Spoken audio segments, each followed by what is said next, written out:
So Thank you. why don't we begin? It's just a minute after 12 here, or 10 o'clock in New Mexico, wherever the rest of you are at different times. So let's begin as we've done before, with a little bit of meditation motivation. Of course, generally, when you do any Dharma practice, one of the prerequisites, which I've assumed implicitly, is that redundant? Assumed implicitly, is the taking of refuge, because we're doing a Buddhist practice to distinguish ourselves from non-Buddhists, whether your leanings are Christian or Muslim or Jewish or other people or other religions, and of course taking bodhicitta. We've sort of mentioned especially bodhicitta in the motivations. Is sort of like the end result of that, the motivation for listening to the teachings, but to think that the Buddha is the perfect refuge. That's why we're listening to these teachings, a reliable source. The Dharma is the actual refuge, that which you try to actualize to protect your mind. And the Sangha, spiritual community, are those individuals who, like nurses, help us take the medicine of the Dharma by their example, by their guidance, and so forth. So keeping that in mind, let's begin with a little stabilizing meditation. As is said in many sutras, place your mindfulness on the breathing in front.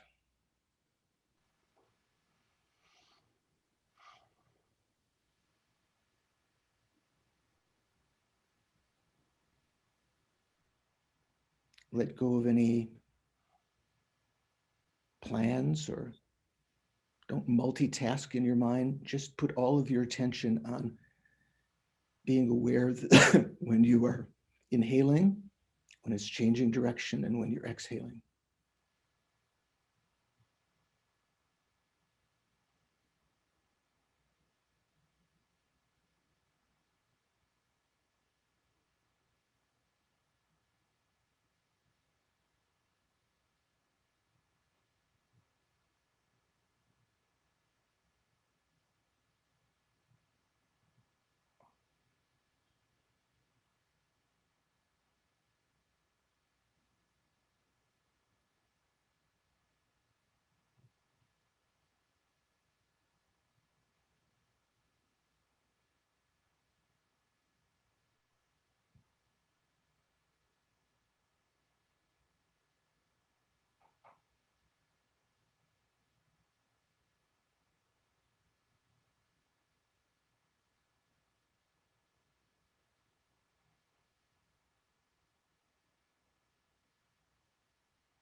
Then having dispelled a little bit some of the gross, conceptualization thoughts, inner talk, monkey mind, bring your attention to your mental consciousness. Let go of your attention to the breathing and mindfulness of the breathing. Just watch the content of your mental consciousness, not what you're seeing, hearing, smelling, tasting, or touching. Although your mental consciousness is aware of those, withdraw your attention away from the senses like a tortoise withdrawing its head and limbs into the shell. Bring your attention down, perhaps like to the heart chakra.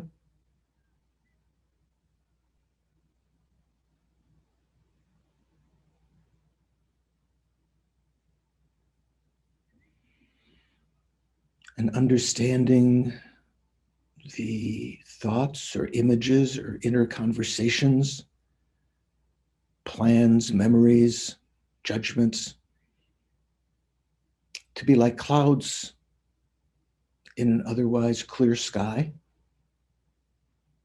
The sky, the spaciousness of your mind, the clear light nature of your mind.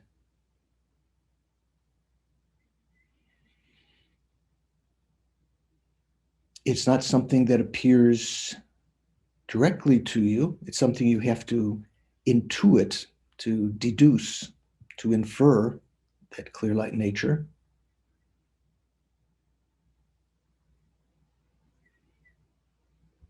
Building up a mental image of it by recognizing there are moments of quiet between the thoughts,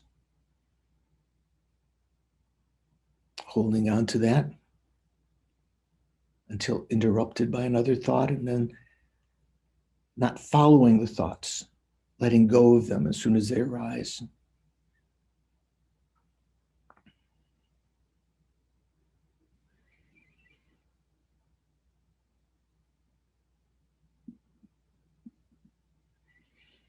Even when thoughts are present, defocusing on them as objects of your consciousness, like the clouds in the sky, and refocus on the nature of the mind that is perceiving them. It's like turning your face away from someone who's you're getting angry at, who's right in front of you, turning your head away.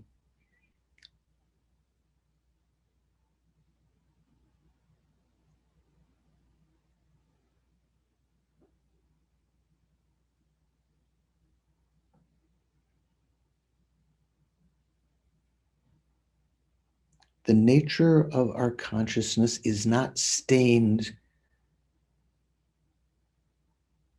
indelibly with thoughts, with emotions.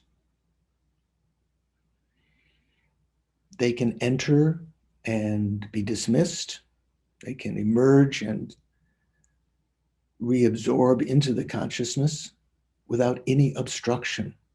That's one of the hallmarks of the clear light nature of the mind.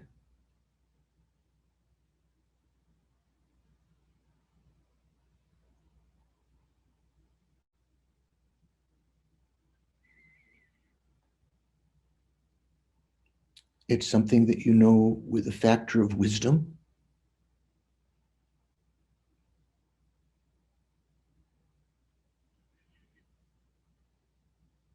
Once you get a feeling for that, a thought of that, say an image of that, hold that single-pointedly.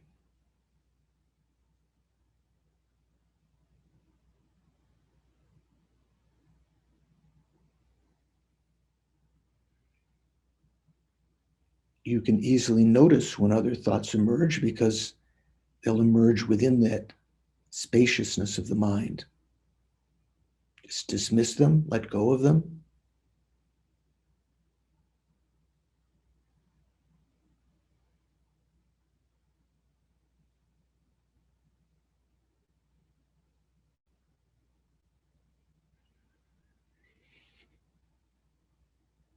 this conventional clear light nature of the mind is what the Buddha called the conventional Buddha potential, Buddha nature. Actual Buddha nature is the emptiness of the consciousness, emptiness of the mind, shunyata of the mind.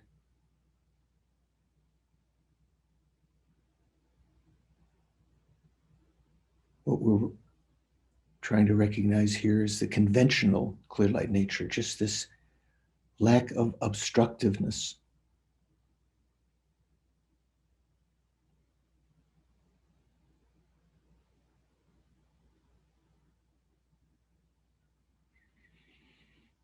The fact that we're able to recognize this and develop some joy in recognizing that we have the potential to become a Buddha. We can develop all of the sublime qualities, eliminate all the faults of the mind. The chance to be able to do this is because we have a life of leisure and endowment right now as a human being, having heard the Buddhist teachings,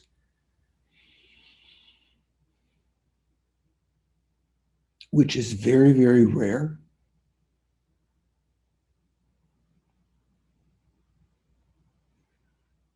I think I'm going to use this portion of time this morning not for just to accumulate worldly knowledge about the mind or to impress others or to be the best student, but in order to become a better person, to become eventually a bodhisattva and to become an enlightened being out of empathy for others, all living beings who have been our mother numberless times in the past, who are in exactly the same plight as us in cyclic existence right now, to be able to repay their kindness as they're exactly equal with us. How wonderful it would be to become enlightened, to guide them without error out of suffering, maybe over many, many lifetimes, into the perfect, blissful state of enlightenment.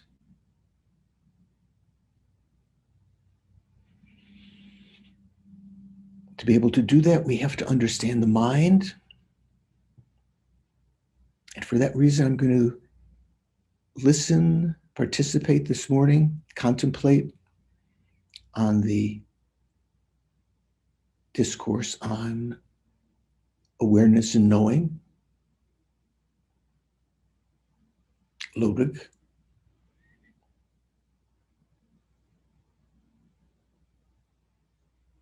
So that I can better understand this laboratory of my mind within which I'm going to do the great experiments, concocting bodhicitta,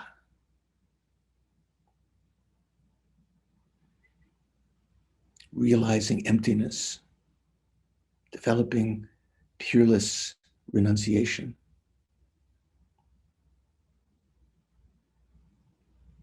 I'm going to participate, listen, in order to become a Buddha for the sake of all sentient beings.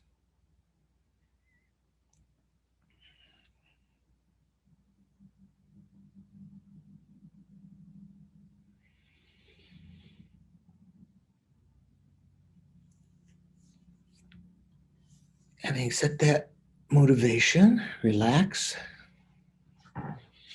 Bring your attention back to the present.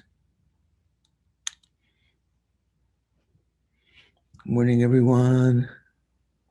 Would you like prayers, Venerable George? Say again? Would you like prayers? Yes, Shanka, I think is on top of this, if I'm not mistaken. That's me. Yes. Oh, yes, yeah, no, but I think Shanka, okay, he's told you what to do. Okay, so we're going to first Um, yeah, I think Shanka had said he wanted to do the refuge bodhicitta prayers and offer mandala before we begin with a prayer to Manjushri. May I mention one thing though, Venerable? Of course. One thing I wanted to mention to everyone is if you go to our website on the web page, right above or right below the link is a place to register, because FPMT wants us to register all our students so that you can get the materials. So if you register, you automatically will get all the materials. It'll pop up on your screen. And also it'll be helpful for us if I need to send, Venerable George asks me to send an email to everyone, et cetera, then I'll know who you are. So that would be helpful, thank you. I'll also put the materials in the chat box so you'll see it.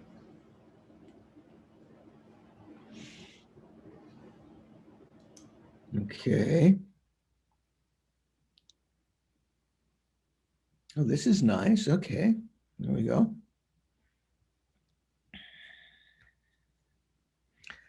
Shanko, do you want to umse? Sure. Sangye chodang choki chonam la chanchun padu dagi kapsuchi dagi chenyen gi pesonam ki drola penchu sangye drupa sho Sangye chodang choki chonam la chanchun padu dagi kapsuchi kapsuchi dagi chushe gi pesonam ki drola penchu sangye drupa sho. I go for refuge until I'm enlightened, the Buddha, Dharma, and the Supreme Assembly. By the merits I create through listening to the Dharma, may I become a Buddha in order to benefit all sentient beings.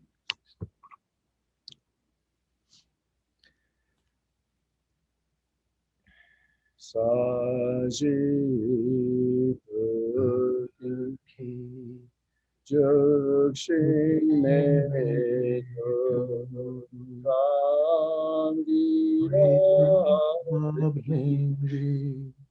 Ni de Padi Sangye Mikte Vargi Trokunamda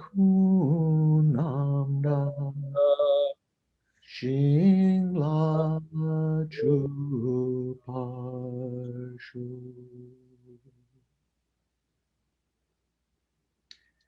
O holy and perfect pure Lama, from the clouds of compassion that form in the skies of your Dharmakaya wisdom, please release a rain of vast and profound Dharma, precisely in accordance with the needs of those to be trained. Idam Guru Ratna Mandala Kameya Dayami.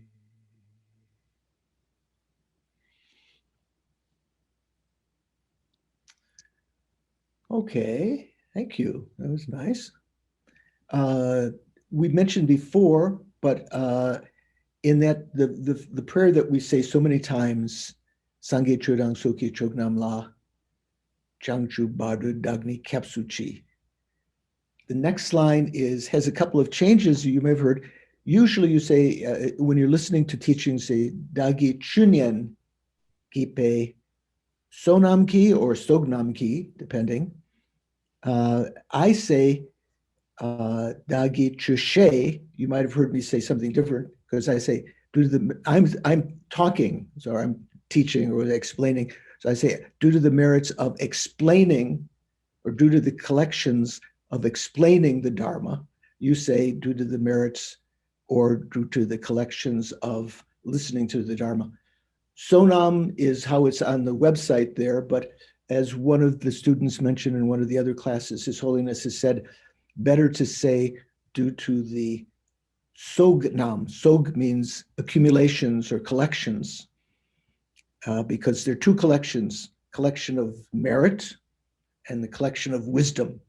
So you don't want to just be collecting merit, which is the cause of the Nirmanakaya, but you also want to be, or the cause of the form bodies, the Rupakaya, but you want to also collect wisdom, which is the substantial cause of the Dharmakaya.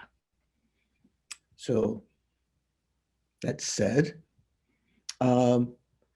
usually we will say in the succeeding classes also a prayer to Manjushri, but this first class we'll leave that off so that we don't have, so we have a little more time to introduce the subject. So this is the second class in this basic program that we began a couple of months ago with tenets, which was like a kind of a dry bone. Some of you were there, some of you were not. By the way, there were 3 people who took the final. I think that more people were, maybe, hopefully, more or all of you will take the final for Lorik. And all of them did exceedingly well, almost perfect. So on that exam, so that I will get that back to them. I've read the exams, and that was nice to see. They really did a very good job. And if any of you took that class and you didn't take the exam, I hereby give permission to write to Shanka or Bob for an exception to take the exam late and do it. It's not so hard an exam. Okay, so this subject that we're talking about now is in Tibetan is called Lorik. The Tibetan word lo, if you see it written in transliteration, it looks like BLO, but you know it's not pronounced blow. Lo is the Tibetan word for, I better check here, what do we say?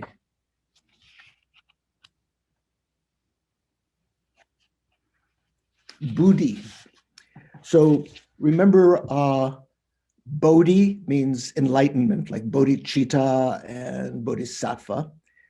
Bodhi is, in fact, the word bodhi and bodhi tree, the enlightenment tree and so forth, all come from a root bud in Sanskrit, which has to do with the mind. So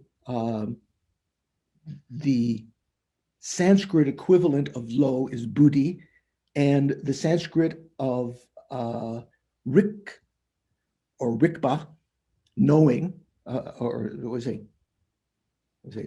awareness and knowing. Yeah. The Sanskrit of rik or rikpa is vedana or samvedana. They mean the same thing. In fact, there's another word that is synonymous with them, shepa. Shepa means consciousness. Lo or buddhi means awareness, and rik or rikpa means knower. They are synonymous, and the reason that there's the different words is because in Sanskrit, in the Vedic traditions that preceded Buddhism, the different traditions use those words to refer to different kinds of function of the mind. They weren't synonymous for the, say, the Hindu tradition or for the Vedic traditions, but Buddhism sees them as synonymous. They're all referring to the basic quality of mind. This subject, awareness and knowing, or lorik, you might say, why don't they say lorik shepa? Because shepa is also synonymous. It's not really known that this particular kind of presentation is something that the Tibetans developed in Tibet, although the basis, all of it is found in Indian Sanskrit Buddhism, before that Mahayana Buddhism that was prominent in the monasteries in India. One suggestion, and I'll mention in this context, This is a very excellent book that you can find on Amazon, I believe. Is that right, Shanga? Still available. Mind in Tibetan Buddhism by Lati Rinpoche and Elizabeth Napper. And it's one of the main texts we'll be using. In there, the translator, Liz Napper, who was the one time the wife of Jeffrey Hopkins, if you know who Jeffrey Hopkins is, great translator. She's also a great scholar. She mentions that the use of the term or the phrase awareness and knowing, or where she writes awareness and knowledge, although here we're talking about something which is progressive, so it's not just knowledge, it's more awareness and knowing. To describe the study of consciousness is itself of Tibetan origin, inasmuch as the three terms, lo, rikpa, and shepa, awareness, knowledge, or knowing, and consciousness are synonyms.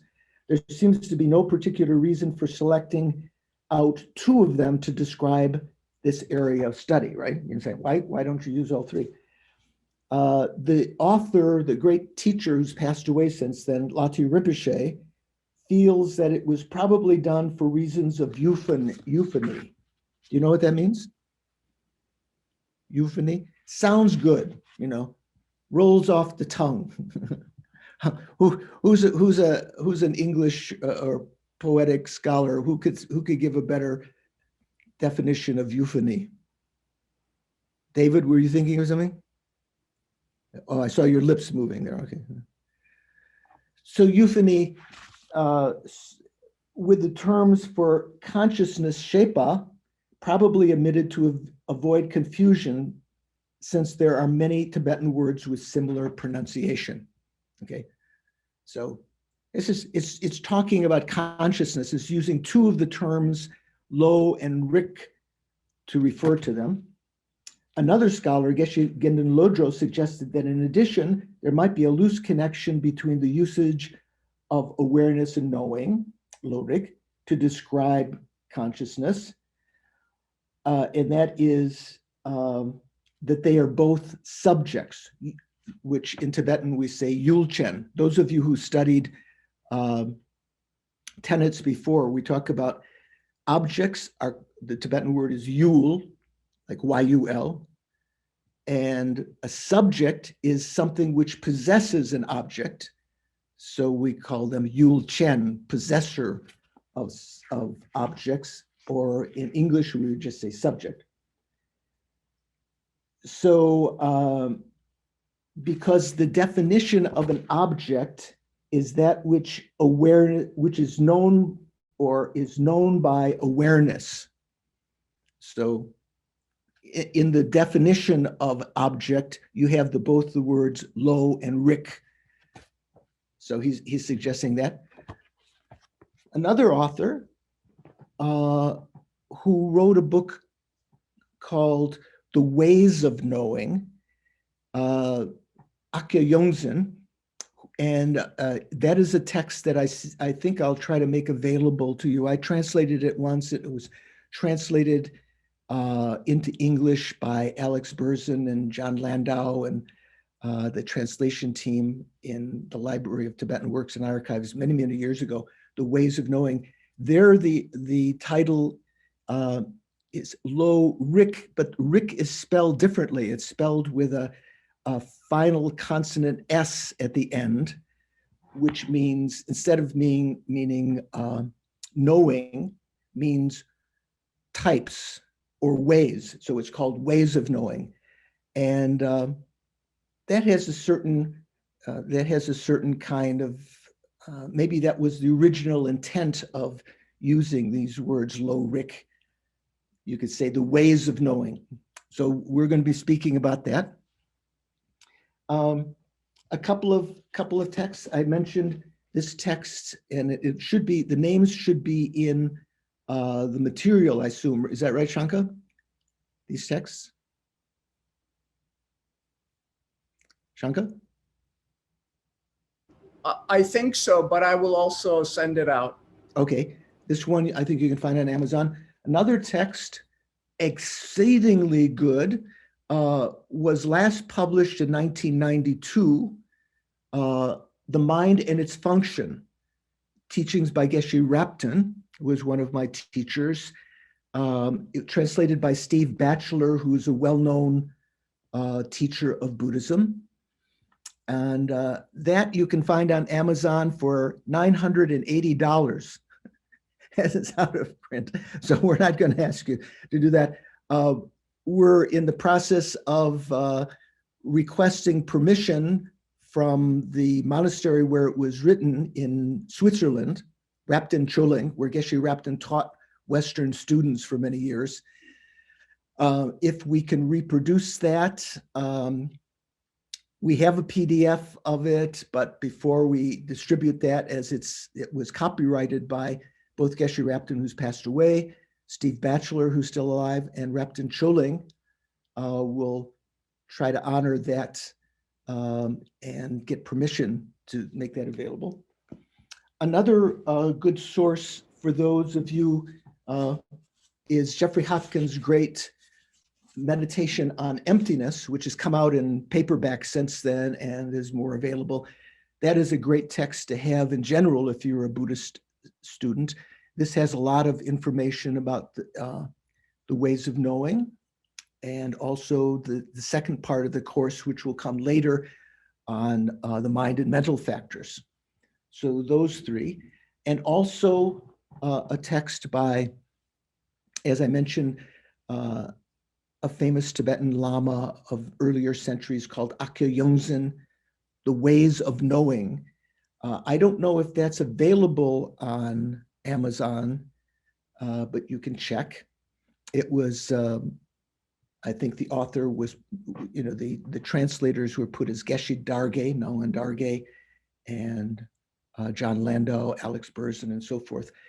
And I'll see if I can make that available. If not, my own translation of it later. It's a very short, very, very short text, The Ways of Knowing. Okay, are you all with me? Makes sense. So those are some materials. And in addition, the root text that we are going to be studying, which was used at Sarah J Monastery, and I presume also at Sarah May, because Shanka has informed me that one of the great Geshes in the United States, Geshe Tarchin, who's passed away since then. Yeah, what is it? Can you put that closer? I can't quite see. Okay, so he has a book. This is a little more expensive. What does this cost on Amazon? You're muted. Actually, Amazon will charge you $45. Don't do that. The actual publishers, Mahayana Sutra and Tantra Press, will sell it to you for $15. Oh, there you go. That's a good book. So that is Geshe Tarchin's commentary on several subjects, including Lorig, another subject called Tarik, which is Tak there means signs, and Rik means reasonings. That's another subject that we may study at some time, maybe not, I'm not sure. And it has some other subjects. Okay, how are we doing? So we're studying this term, this section, next, whatever, 6 weeks or whatever, on awareness and knowing. And the text, the root text that we're going to be using is by a great Tibetan Lama called Purbachok, who was, the Tibetans believed was a reincarnation of Maitreya. So very, very knowledgeable Lama. And that was translated by Elizabeth Napper. That's the translation that we're going to be using. It's available for the members, the people in this course. How many people already have that root text? I don't know if, was it made available already? Okay, Doris has it. Only one?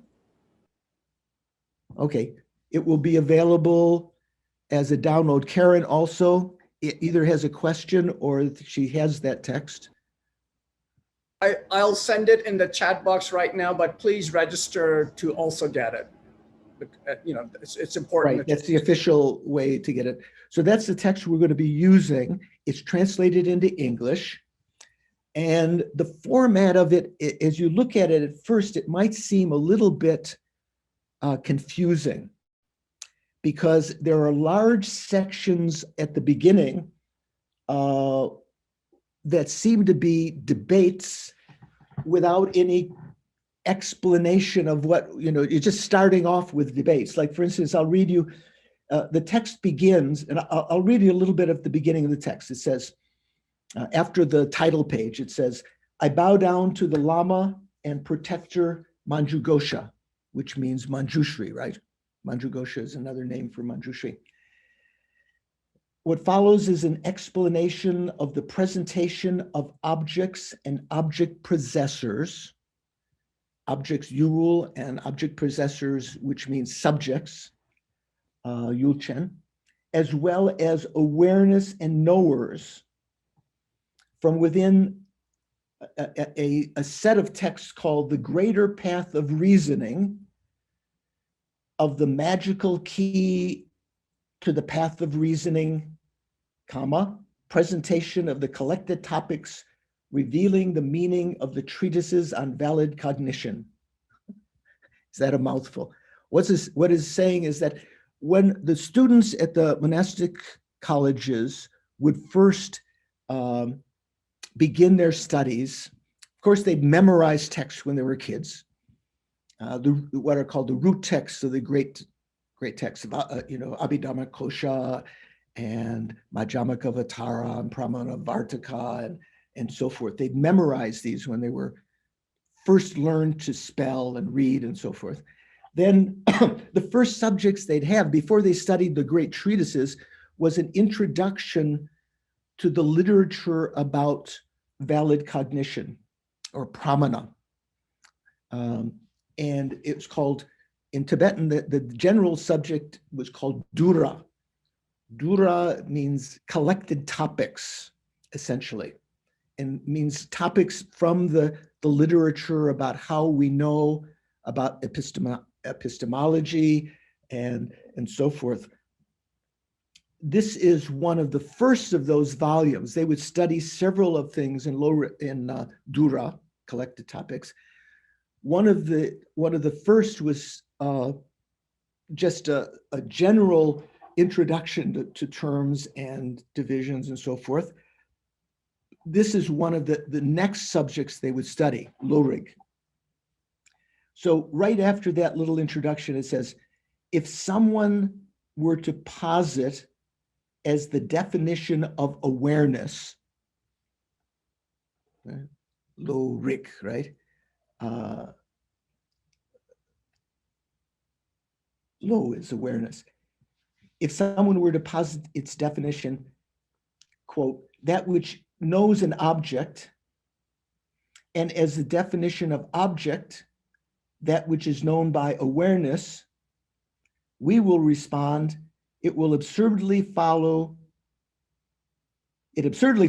with respect to the subject of valid cognizer, that object is a knower because of being an awareness. So it's sort of like, what are they talking about? What's going on here? So what we have to understand in the presentation of these subjects, there was a tradition of three methods to approach a central topic. And I'm going to read a little section here from Daniel Perdue's Debate in Tibetan Buddhism. If you happen to have that text, on page 171, he says, representing three methods of approach to the central topic, the sections of the collected topics involve refutation of mistaken views. We say trua gakpa. Trua means wrong, being wrong. Gakpa means refuting. So refuting mistaken views. Then the second section, presentation of our own system, Rang Luk Shakpa. Rang means self, Luk means tradition, our own tradition. Shakpa means presenting. And the third section, dispelling objections. Zopa Pongwa. Zopa means debates or objections. Pongwa means dispelling or refuting.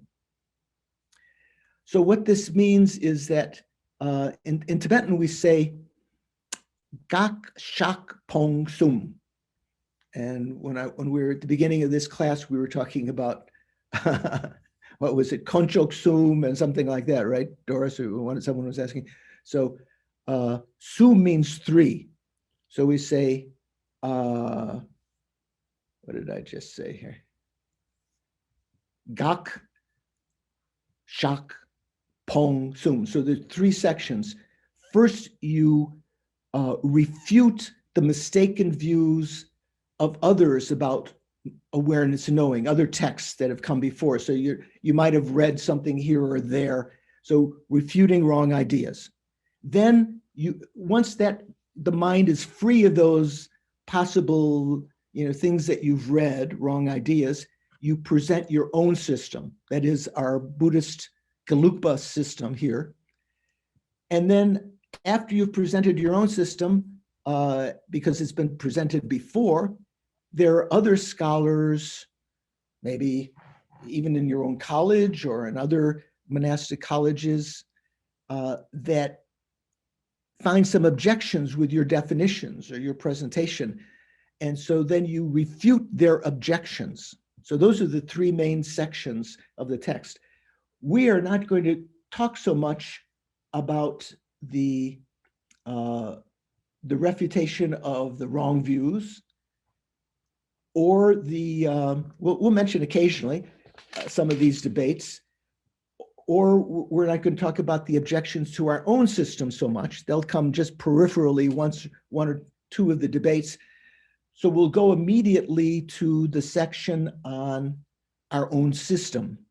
So our own system means not only Buddhist, our own, but Gelugpa, especially as presented by Purbachok, the author of this text. So a lot of introduction. Does it make sense to you? Anyone have a question? Did I speak too fast? Okay. So this is once you get the text, this is on page 7, part 1, objects. So we're talking about low Rik, right? Awareness and knowing. Awareness and knowing are both subjects. Awareness is a consciousness is a subject. That means a subject is that which has an object.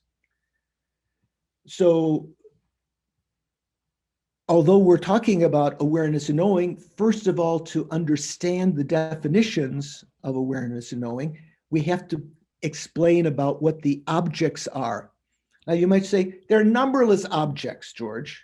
There are trees, there are cars, there are buildings, there are people, there's other universes, numberless objects, right? But in the context of low Rik, awareness and knowing, we talk about the particular kinds of objects of awareness.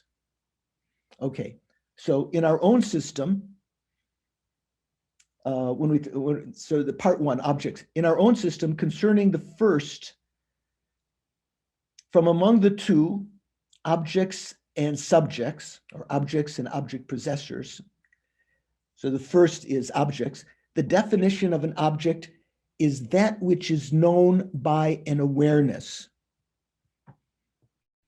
Remember a couple of minutes ago, I mentioned one scholar's idea why this subject matter is called low Rik and not low Rik Shepa, besides it being a matter of euphony. It sounds nice to say low Rik. That low and Rik are both used in the definition of object. So the definition of an object here is that which is known by an awareness, that which is known, is rikpa, by an awareness, lo. So that's the definition of an object.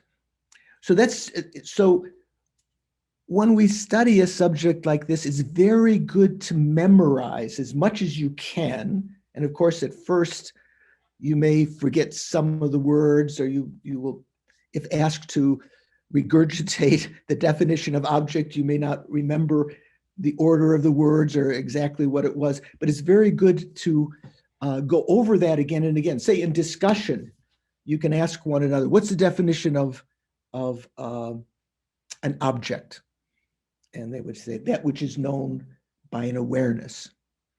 If you're interested at all in the Tibetan, is anyone here studying Tibetan would be interested in the Tibetan text of this? Okay, so I think, Doris, if you will let me know your email address, or let Shanka know your email address, I'll send you a copy of the Tibetan. You can kind of follow along in that also. You can see the Tibetan words for that.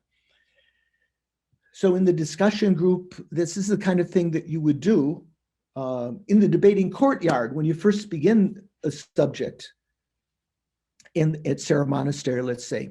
You don't know much yet, so there's not much to debate about, but so you might just ask someone, what's the what's the definition of an object? The first day, okay? So the definition of an object is that which is known by an awareness.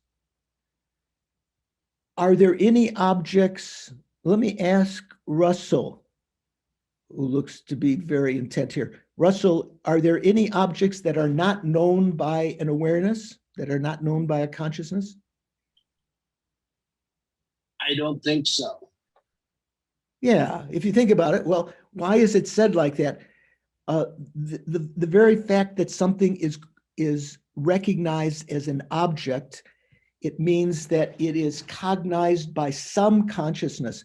Say, for instance, what about the subtlemost, when we talk about the three divisions of phenomena I mentioned in the tenets course, manifest phenomena, or obvious phenomena that appear directly to you, like fires and trees and people and so forth, hidden phenomena, or slightly hidden phenomena, like emptiness and other kinds of the subtle nature of impermanence and so forth that are not cognized directly, but you have to first infer their existence through reasoning. And what happened? Did Russell disappear? He was here a minute ago. Oh, there he is. Okay. And deeply hidden phenomena, like say the connection between karma and its effects, are all of them known by some consciousness? Russell, you've got your hand up. Maybe you have another question or answer to that. Yeah, it's my belief that everything is awareness. Everything is awareness? Yeah. My computer is awareness? The control for my fan on my ceiling is awareness? I believe that.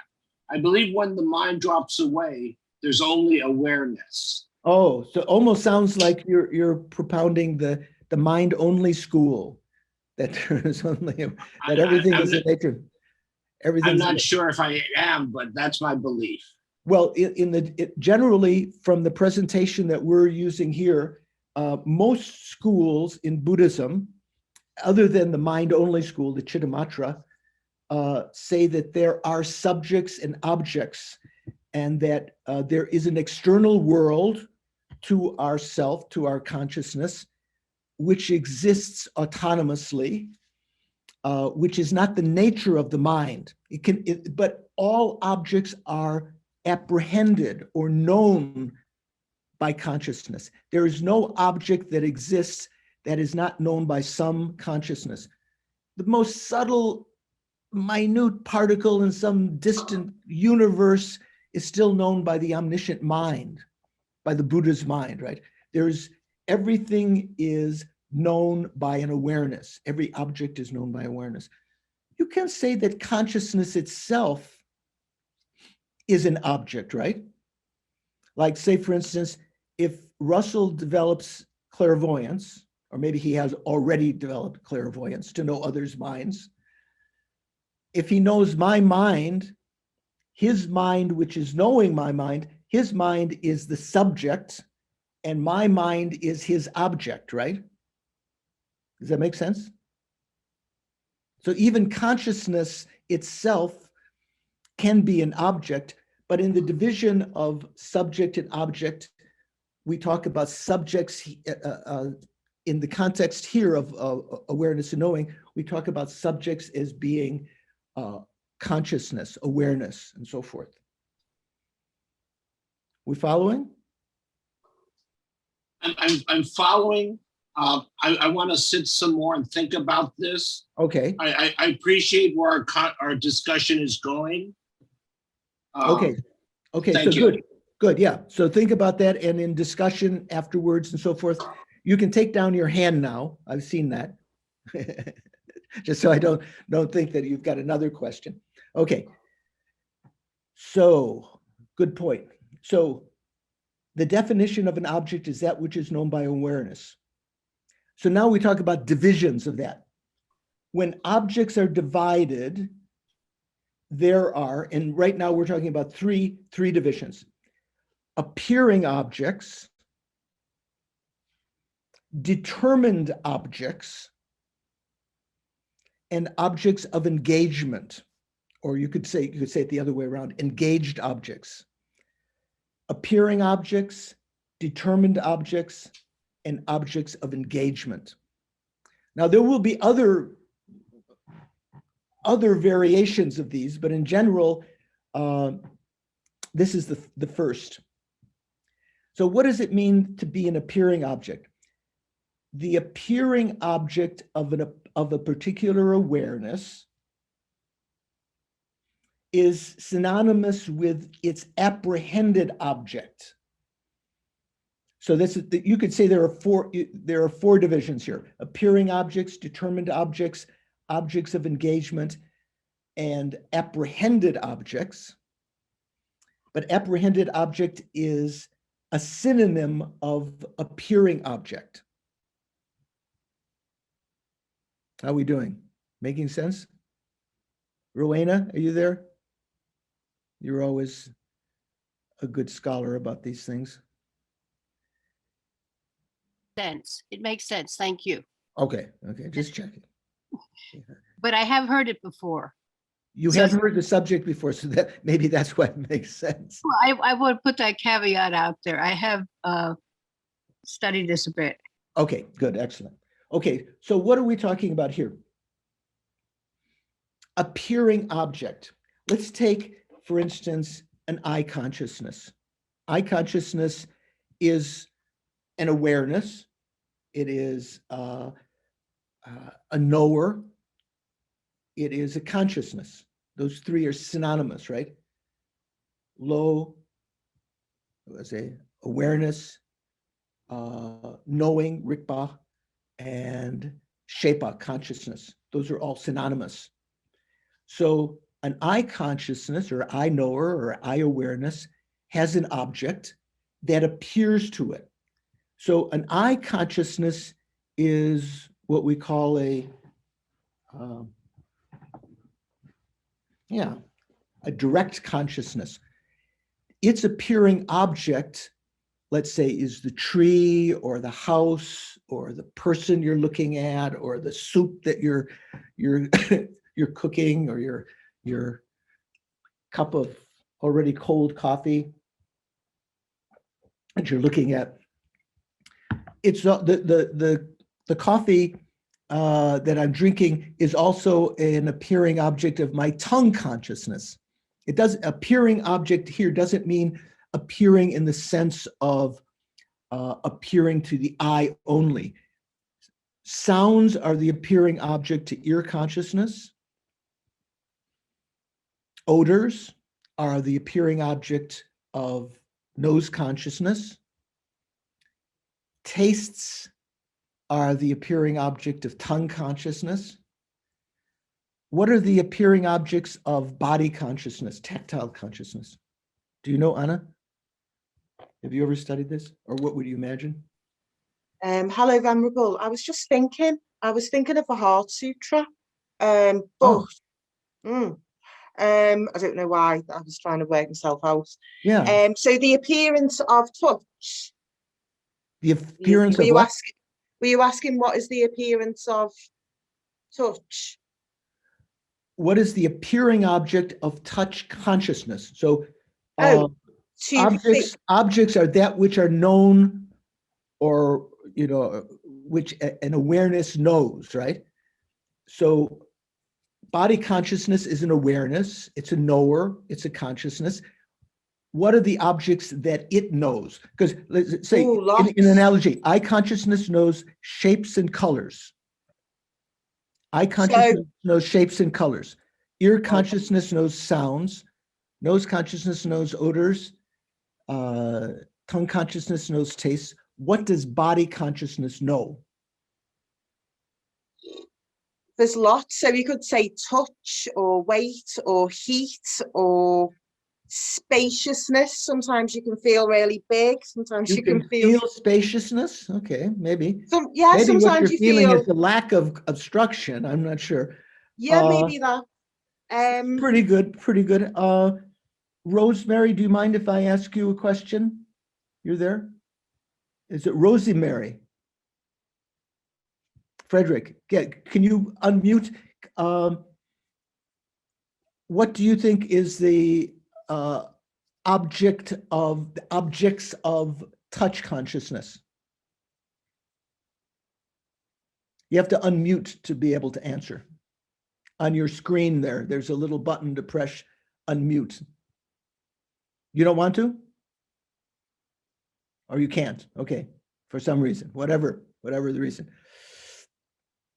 How about David? What do you think the objects of touch consciousness are? No. Anything you come in contact with creates a sensation. If I said, what are the objects of eye consciousness, and you said whatever the eye comes in contact with, it comes in contact with my finger. If I stick my finger in my eye, that's not object of eye consciousness. Eye consciousness has its objects, that which it knows. What does touch consciousness know? Well, maybe heat and cold. Good. Okay, that's not often recognized. That's one of the objects that touch consciousness is aware of. We know something is hot or cold, not through our eyes or ears or nose or tongue, although you can guess something is hot if it's red hot or if it's boiling. That's not known directly. Touch consciousness knows heat and cold directly. It also knows smooth and rough and some other kinds of tactile sensations directly. Okay, so those are those objects. Let's say the eye consciousness, its objects are not the trees or the houses or the cars or the persons you look at. The object of eye consciousness is shape and color. That's what eye consciousness knows. That which is known by an awareness is the definition of an object, right? So the objects of eye consciousness are shape and color. Although the mental consciousness can make a decision, and maybe you can train your eye to recognize your mother and so forth. Generally, we don't say the objects of eye consciousness are people or something like that. The objects of eye consciousness are shape and color, objects of ear consciousness, sounds, and so forth. So the appearing object of a sense consciousness is that which is known by that consciousness. Let's say in the case of eye consciousness, when we look, say if I look at the trees out my window, I'm looking out my window right now, they're green, bright green, very dense, in the sunlight.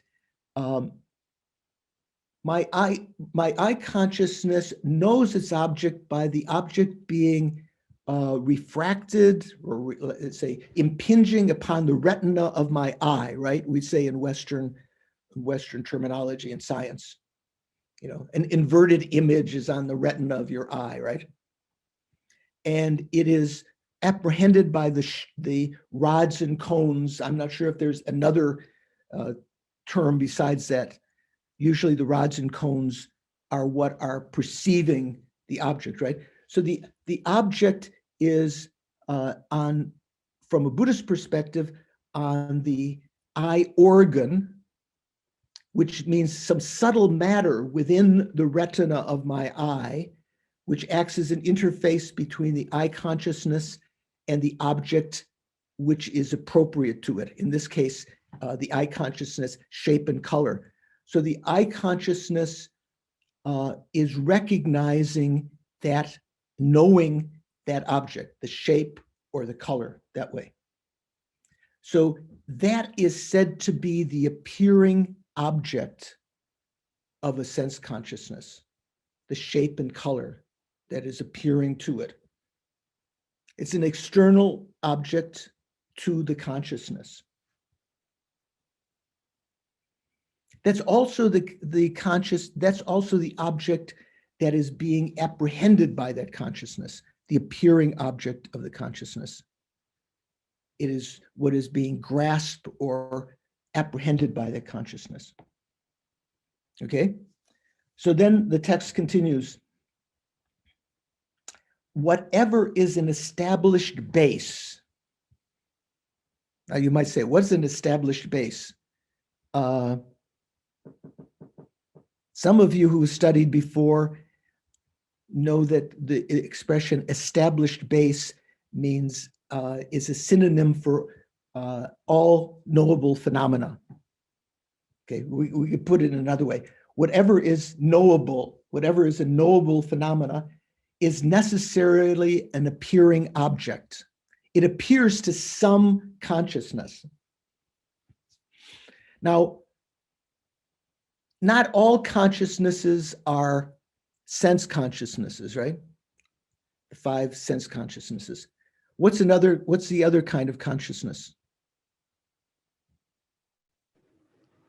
Ida? Do you know? No, you're still muted.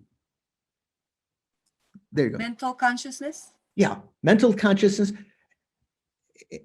immortalized by the Bruce Willis movie, The Sixth Sense, right? People always talk about the sixth sense as though it's something amazing. It's not, from a Buddhist perspective, mental consciousness is not called a sense consciousness. It is the sixth consciousness. There are 5 sense consciousnesses and 1 mental consciousness. So the mental consciousness also has appearing objects, right? What appears to mental consciousness? Does shape and color appear to mental consciousness like shape and color appears to an eye consciousness? Susie, what do you think? Susie Lloyd? I don't know, other than in an idea that we might have of seeing it previously. Yeah, so imagine a statue of the Buddha right now, Mm-hmm. in your mind's eye. You don't have to, you can close your eyes or you don't. So is there appearing to your consciousness the shape and color of the statue? Yes, Yeah. I can see it in my mental consciousness. Yes, sort of. We can It's say, a little blurry. you can imagine it in your mental consciousness. Mm. So actually, shape and color are both impermanent. And the appearing object of a mental consciousness is a mental image which is said to be permanent. So shape and color are not actually appearing. What's appearing to a mental consciousness is what's called a mental image, right? A mental image is an image through which you imagine that object. You imagine a shape and color through your mental consciousness. It's what's also called, Shankar, do you know the technical term for mental image from tenets? Generic image, right? You could say generic image or meaning generality, Right. Dunji. Okay, so whatever is existent, whatever is an established base is necessarily an appearing object. Why is that? This is because whatever is a thing, that means it, from the terminology of these collected topics, a thing means a functioning thing. Thing means not just general, like something that could be permanent is a thing. Thing means something which is impermanent, a functioning thing that arises from causes and conditions. Whatever is a thing, whatever is impermanent, is necessarily the appearing object of a direct perceiver. It's necessarily the appearing object of an eye consciousness, direct perceiver, an ear consciousness, direct perceiver, sounds and so forth, a nose consciousness, direct perceiver, tongue consciousness, direct perceiver, tactile consciousness, direct perceiver. Whatever is impermanent is necessarily the appearing object of a direct perceiver. Okay, I'm going to ask who feels. Rowena said she studied this before. Should I ask her, or should I ask? Does that mean impermanence itself? Is impermanence itself impermanent? Rowena?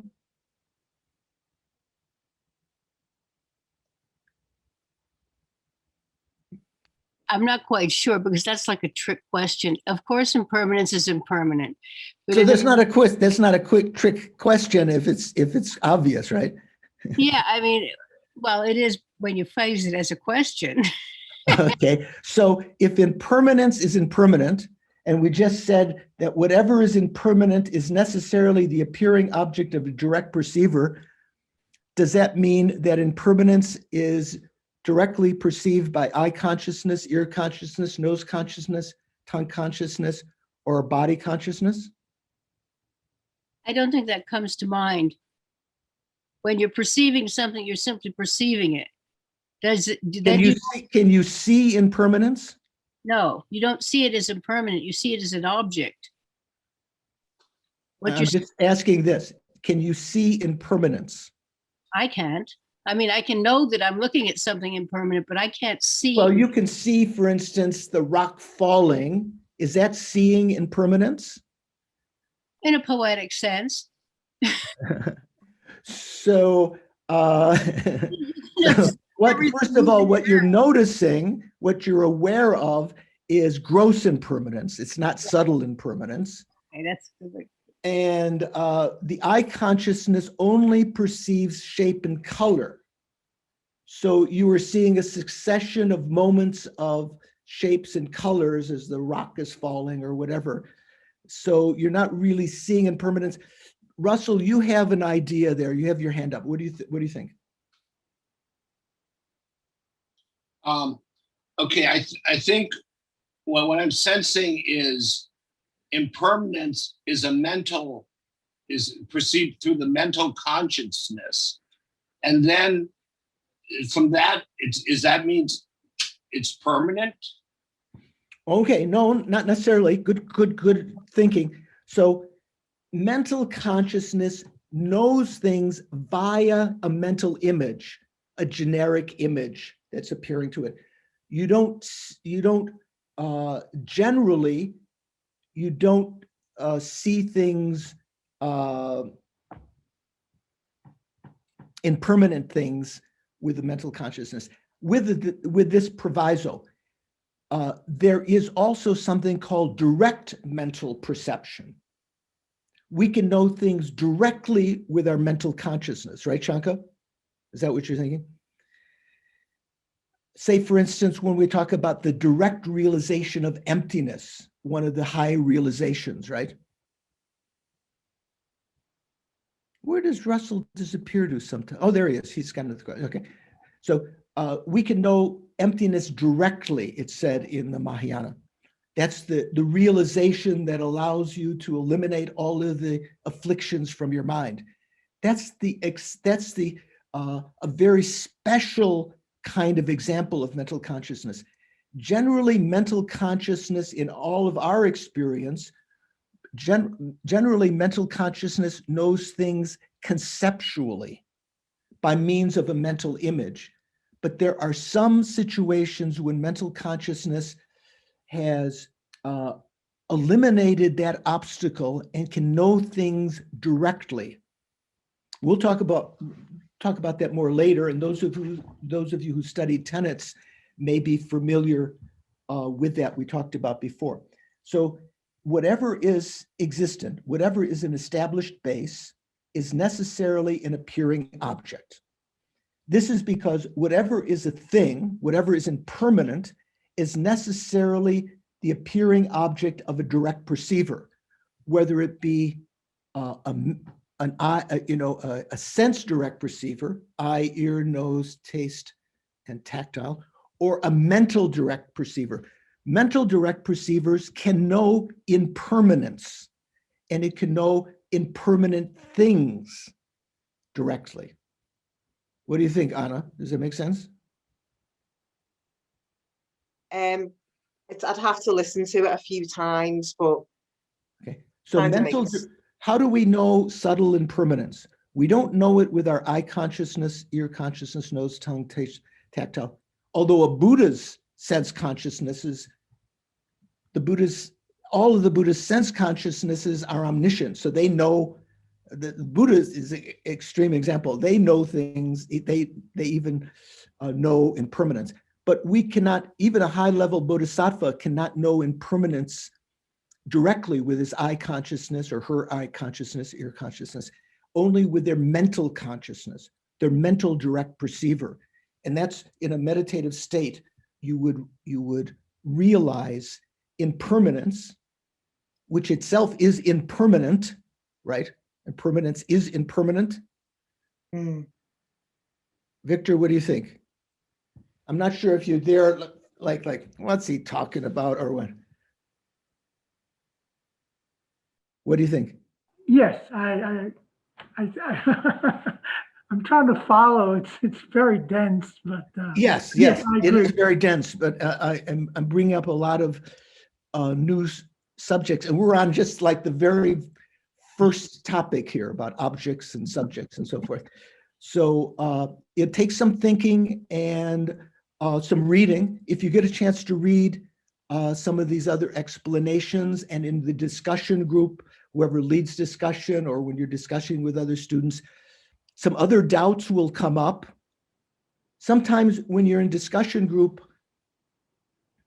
the other students with you can clarify things. Sometimes our mind is looking at it from a particular way, and sometimes listening to another person's perspective, they're looking at it from a different perspective, and then you say, oh yeah, if I look at it from that perspective, I kind of understand what you're saying. That's the same function that can be performed by your own analytical meditation. When you do analytical meditation, you look at things from all different directions using different reasonings, but the debate or discussion can aid in that, and then you can then contemplate on that more in your own investigation. Charmaine, you have your little yellow hand raised there. Venerable George, I just had a quick question about impermanence, perceiving impermanence, because what happens when we have the experience of getting sick, or we see wrinkles coming and we see that we're getting old? Mm-hmm. Then what is that function? Because it seems to me like we're experiencing impermanence. Is it the mental? Please, Venerable George. That's good. So good point. So what do we say? So let's say seeing. Say you see wrinkles. I see a new wrinkle on my face, or I've got I ate too much chocolate and pizza, and I've got a pimple or something like that that's popped up, something like that, or circles under my eyes. So what I'm seeing with my eye consciousness is shape or color. My mental consciousness interprets that, and my mental consciousness might say, oh, that's new. I don't remember that, I'm getting old, or I'm changing, or, you know, you look at the scale, all you see is the shape or color of the little arrow, and you say, oh my gosh, oh my Buddha. We were joking before, there's this thing on the internet where you say, oh, OMG, oh my God, right? Buddhists, we say, OMB, oh my Buddha. I now weigh more than I expected. What you're seeing is shape and color, and your mind interprets that. Oh, it said, 187 or whatever, and then you remember that's higher than it was before. That's done by your mental consciousness. So you're not seeing the change. Your mental consciousness is knowing that by thinking about it through its wisdom. Okay, I understand. So the mental consciousness, through the mental consciousness, you can understand impermanence, but you can't perceive it directly through your sense consciousness. Right. Although impermanence appears to us, subtle impermanence appears to us, it is said that the sense consciousnesses are not capable of a non-Buddha, are not capable of perceiving that directly. A Buddhist's direct sense consciousnesses can even perceive that. Okay. Thank you, Venerable George. Yeah. So whatever is existent, whatever is an established base, is necessarily an appearing object. This is because whatever is a thing, whatever is impermanent, is necessarily the appearing object of a direct perceiver, either a sense direct perceiver or a mental direct perceiver. They can know impermanent things. And whatever is permanent, because not everything is impermanent, right?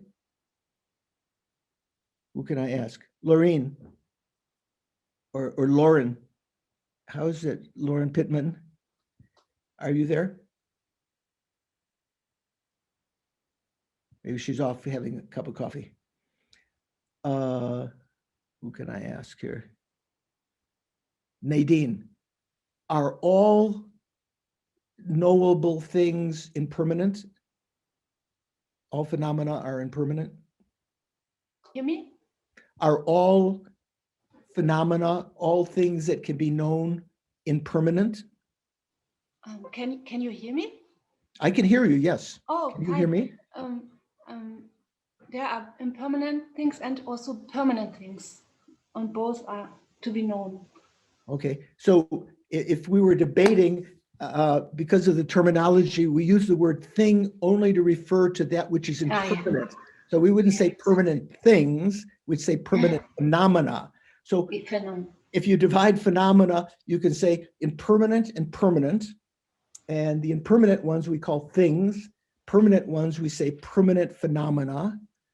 So there are things that are permanent. Come on, you sure? What's impermanent? Everything's changing, isn't it? This space is permanent, the abstract space. The particular kind of meaning of space, Tibetan word namka, or in Sanskrit we say akasha. Have you ever heard that? There's the Akashic records or something like that. They talk about like space. Akasha, the real meaning of space as a permanent phenomena is the fact that there is a lack of obstructing contact. Right here, I can infer, I can't actually see, I think I can see space, the space between me and my air purifier over there, but that's just what's called intermediate space. In fact, to know the permanent space, which is the lack of obstructing contact, I can infer that by moving around and seeing that my hand is not obstructed, or the cat walks through there, or whatever. So permanent phenomena, what do we say here?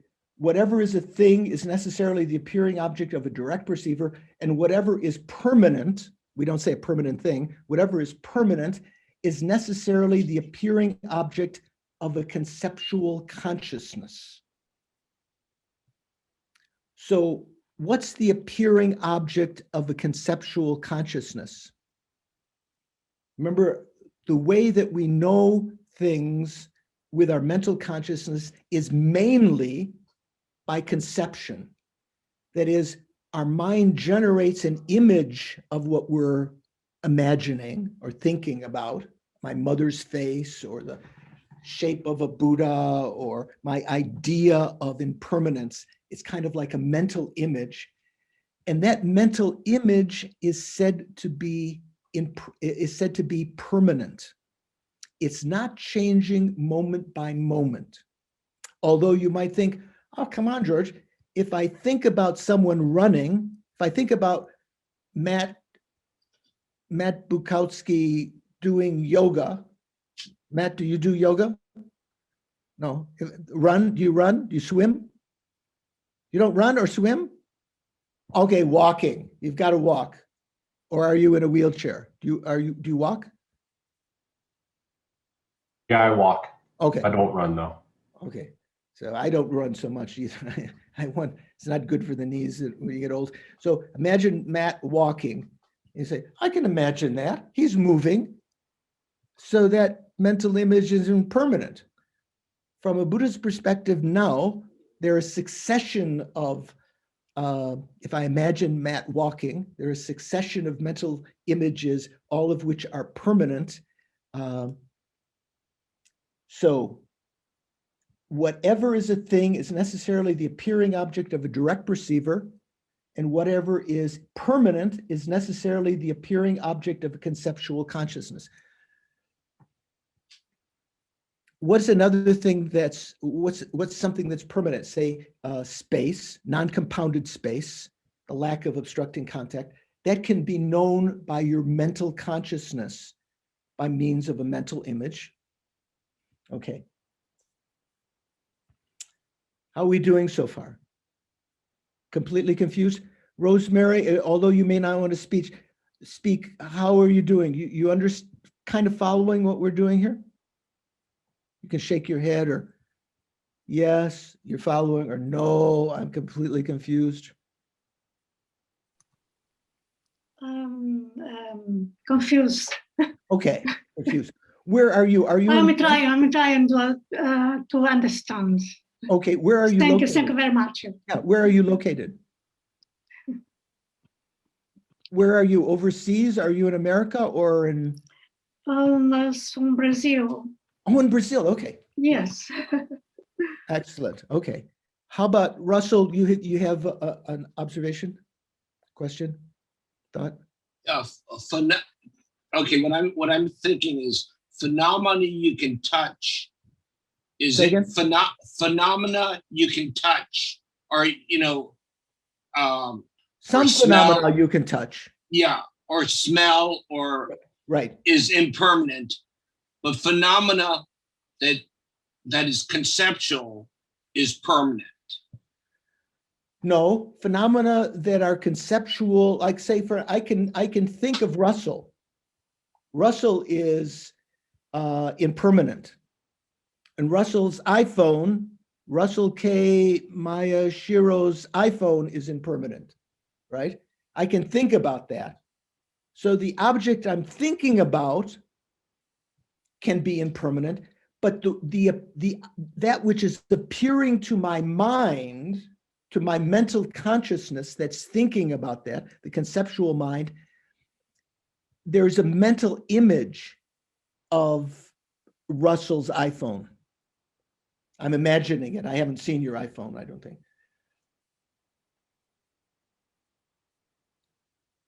So we haven't gotten to that particular kind of object. Say, for instance, when I think about your iPhone,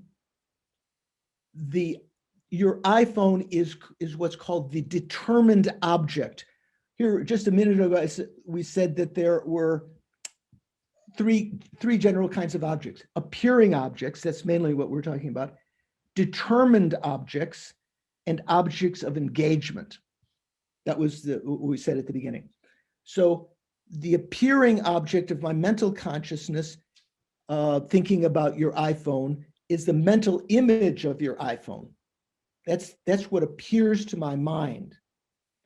What my mind is actually determining or conceiving is your impermanent iPhone. So I can think about things that are impermanent. I can think about Matt walking, even though the mental image of that is permanent. The determined object, or the object that I'm conceiving of, Matt's walking or Russell's iPhone, they are impermanent. I can think about impermanent things. In that case, the thing that I'm thinking about is the conceived object. It's a little bit like this. I gave this example in the tennis class and some other classes. Say, for instance, when you were a kid, you might have had one of those little gadgets where you put in a little circle with a bunch of positive slides in it, and in stereo vision, you would see the Eiffel Tower or Niagara Falls or something like that. You know what I'm talking about? What did we used to call those things? Or what do we call them? What was it? Viewmaster. Viewmaster. Okay, there you go. If anyone has a Viewmaster, yeah, we should bring it to the next class. So say, for instance, I'm looking at the Niagara Falls through the Viewmaster. Usually they're not moving. It's just like in stereo. So it looks like you can see it in the distance, right? Because it's in the two eyes, two different little positive things. I am not actually looking at the slide that's in there, the little piece of plastic in there. I'm looking through it, and through that, my eye consciousness interprets that as being something out there, sort of three-dimensional. Follow what I'm saying? Who else is there? Wang Mo, are you there? Can you follow what I'm saying?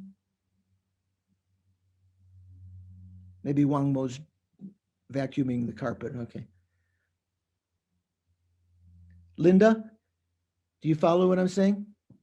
So in that case, the little positive image, the little positive piece of plastic, it's not a negative. It actually looks, if you look at it with a what do you call it, a magnifying glass, it's a positive. But when you look at it with your eyes in the Viewmaster, it's as though the object is out there somewhere. It's as though you're seeing the object through that little positive image. Okay, does that make sense? So here the example is that the mental image is like that Viewmaster slide, that positive thing. You're not actually looking at the mental image, you're looking through the mental image, and it's as though you're imagining the actual object, the determined object, the object that you're conceiving of, Niagara Falls or the Eiffel Tower or whatever, George Washington crossing the Delaware. It's as though you're seeing that, you're knowing that through the mental image. Shanka. So is it correct to say, so for a direct perceiver, the appearing object and the apprehended object are the same, right? The appearing object and the apprehended object are the same. Yeah, we said that they are synonymous, right? Right. Now, okay, they're synonymous. Okay, then there's, okay. But so the appearing object is also the same as the object of engagement for a direct perceiver. We haven't talked about that yet, but that does in fact. But what you're saying is for a conceptual consciousness, the appearing object is not the same as the object of engagement. So your Eiffel Tower, the slide that you are, the appearing object, apprehended object is really the slide, right? The object of engagement is really the slide. No. Oh, I'm sorry, object of engagement is the Eiffel Tower. The actual Eiffel Tower that you're imagining. Right. But the appearing object is actually the mental image of the Eiffel Tower, of right? the Eiffel Tower. Right. So what's appearing to the mental consciousness in conception is a mental image of the Eiffel Tower or George Bush or whatever you're imagining, your mother's face. But you are knowing the Eiffel Tower, your mother's face, whatever you're imagining, that is its conceived object and also what's called its determined object here. That's the terminology. It's also in conception, the determined object is also the object of engagement. That's the object you're actually getting at, engaging with. Okay? Now, we were hoping to hold these classes for an hour and a half so that people will have a chance for discussion. But I'm just going to read a few more sentences here just as a preparation for next time, and so to complete this idea. So we talked about three objects: appearing objects, determined objects. That's the thing you're thinking about or conceiving, the determined object of conception. I consciousness does not have a determined object. I consciousness only knows directly. It doesn't conceive things. It doesn't have a mental image. And objects of engagement. So the first, I'm going to skip the reasoning here. Object of engagement of a direct perceiver and okay, here we go. Leave that out. Determined object of thought, or the determined object of a conception, the object of engagement of that thought or conception, and the mode of apprehension of the thought are synonymous. Okay, I'm going to leave it there. So before we finish this part, let me ask you if you have any questions. You probably say, too many to ask. But is there anything you want to ask? Susie, you have one. This might be for Shankar. Will this be put online before next week so that we can go watch it again? I believe so, because our video people are very, very fast. So usually they put it up there in a few days. So you can find it on YouTube and maybe on the website. It seemed like there was a direct link to the individual. If you look on the website once they get it up, or do you have to go to YouTube? No, you have to go to YouTube. Yeah, you have to go to YouTube right now. We can try to see if we can put it on our website, a link, but it's easiest right now to just go to YouTube and look it up. So usually what I did was I would put in Thupten Norbu Ling, George Churinoff, and then Lo Rik. If that, hopefully they will put at least in the title LORIG. They will put the name of the class. So there'll be Mind and whatever it's called, Mind Awareness, Mind and Cognition, I guess, or something like that. Okay, so you have to look at the website to see what this class is called. Although Chanka, you can get to our YouTube channel through the website. So you can go to our website, and on the homepage is a link to our YouTube channel. So nobody has to kind of search like that. You can just go from the website, click on the link or click on the icon for YouTube, and it'll take you to our YouTube channel. And then we have the most recent classes up first, or it's part of a playlist. Okay, so that should be, so until it gets up there, you won't be able to see it until it gets up there. So that's it. So any other questions? Well, just a thought or a suggestion, Shankar, since we all had to register on that page in the form and put in our email address, once it's posted, maybe you can take the link for the actual video and email it to everybody. Yes, I can do that. Right, sure. For this class, certainly I can do that. So hopefully Shankar has so many other, besides his family and other jobs, he's got so many things to do. So maybe this first class he'll send it out, but hopefully then you'll get an idea when to anticipate it if you want to watch it again. And yeah, Anna. Hi, Venerable. Just a quick one. What page numbers, please, and text should we look at or study before next class? So if once you get the text by Elizabeth Napper, the one which is the translation of Purbachok's text, what is it called here? Explanation of the presentation of objects and object possessors, as well as awareness and knowing. That link should be, once you sign up, you should be able to download that PDF. So we have talked today, we just talked a little bit about the introduction on page 1, but then we skipped all of the dispelling, refuting the wrong objects. We went up to our own section, our own system on page 7. Should read page 7, and then pages 10 and on the bottom of 12, and read 13 for next time. And just an idea, Venerable George, are there any pages we can learn in preparation for next class if we're going to have a discussion afterwards? Well, those pages I just mentioned, say up till 13. You don't have to go into detail on the debates that in the let me put it up here on the PDF. Let me see if I can get it here. I don't know if you can see. Can you see? There is an outline around, a white line around this page. Yes. That's there is a box around certain texts in the root text. Yeah. So you don't have to concern yourself with those. Those are the dispelling the wrong ideas and refuting others. Right now, we'll talk about some of them. Then on some of the pages, there's no white line around it. Those are the ones definitely to read.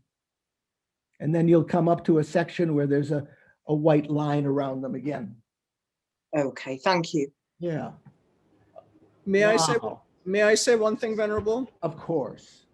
You'll also see, along with the root text that when you get the links and you download, you'll also see a few commentaries on this text that have been given in other basic program or master's programs classes. So those also might be helpful in understanding. And in addition, if I would very much recommend at least this book by Lati Rinpoche, Mind in Tibetan Buddhism, if you can get that. And the text, if you are hardcore, the text by Geshe Tarchin that Shanka mentioned, they will give, with that material and this oral explanation and your chance to discuss it with me, ask your questions, I think you'll be okay. Right now, you might think, oh, I've got a headache. I've got to take a warm bath. I've got to put ice on my head. It's too much. Don't worry. It's a matter of familiarization. And in a week or two, you'll be spouting off these things to your life partners or your cat as though they should understand what a determined object or an appearing object or an object of engagement is. You'll just assume everyone knows. Okay? Yes, Doris. I would recommend the charts to anybody. They're totally valuable. Like just scour them. Yes, there's some charts that are available, and seeing things visually, sometimes to make your own. You can put it up on the wall on some, take apart a shopping bag from the supermarket, and with your black marker, put it up, make all this, and look at that while you're cooking your potatoes. Okay, so we're going to end here with a little dedication. So let go of all these worries and put your paper down. Just sit comfortably for a moment and try to watch your breathing.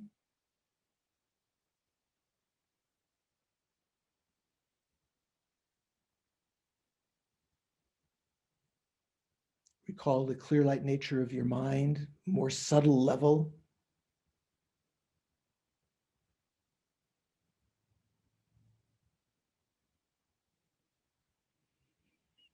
and recognize that this morning we have created some virtuous karma by listening to the teachings with a virtuous motivation. We made a strong motivation at the beginning to listen for the sake of achieving enlightenment, for the sake of all sentient beings. Those merits will definitely ripen on our minds unless they're destroyed by our own anger or other dangerous minds. And it's kind of a resource. They will ripen of their own accord if we don't make any particular wish or dedication about them. So dedicate them, make a firm determination, and however they ripen in the future, may they become the source of my continued spiritual development, realizing renunciation, bodhicitta, the right view of emptiness, up to and including the achievement of enlightenment. May they become part and parcel of my enlightenment for the sake of all sentient beings.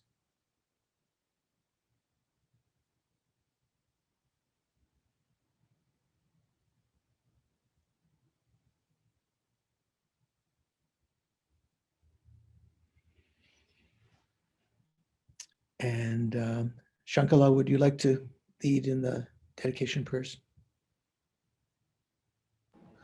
Sure. Gewadi Nyurduda Lama Sangye Gyurne Dropa Chikam Malupa Dei Sala Kopasho Changchuk Samchuk Rinpoche Ke Wanam Ke Gyurje Ke Wanyam Pa Me Bayang Gong Ne Gong Du Pelwar Sho Tub Sul Chang Xing Jong. Oh no, you can say in English. Okay. Yeah. You who uphold the subduer's moral way, who serve as a bountiful bearer of all, sustaining, preserving, and spreading Manjunath's victorious doctrine, who masterfully accomplish magnificent prayers honoring the three jewels, savior of myself and others, your disciples, please, please live long. The wish-granting, wish-fulfilling jewel, source of every single benefit and happiness in this world, to the incomparable, kind Tenzin Getsul, I beseech, may your holy wishes be spontaneously fulfilled. Venerable One, to you whose kindness exceeds that of all the conquerors, for those wanderers in far-off places, especially in the West, mindful of your loving concern for us, in intentionally descending again into a family of a far distant land, we make this request. O Lama, please, please live long.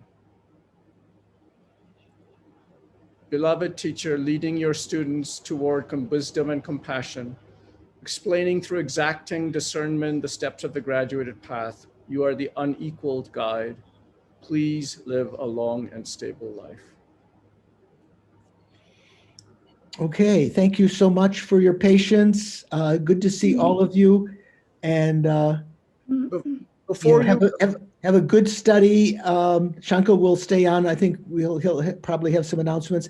Hopefully see you next week. And if you have time tomorrow, we'll have the Sunday Go to Meeting class for Chupta Norbaling, talking about the three principles of the path again tomorrow. Take care.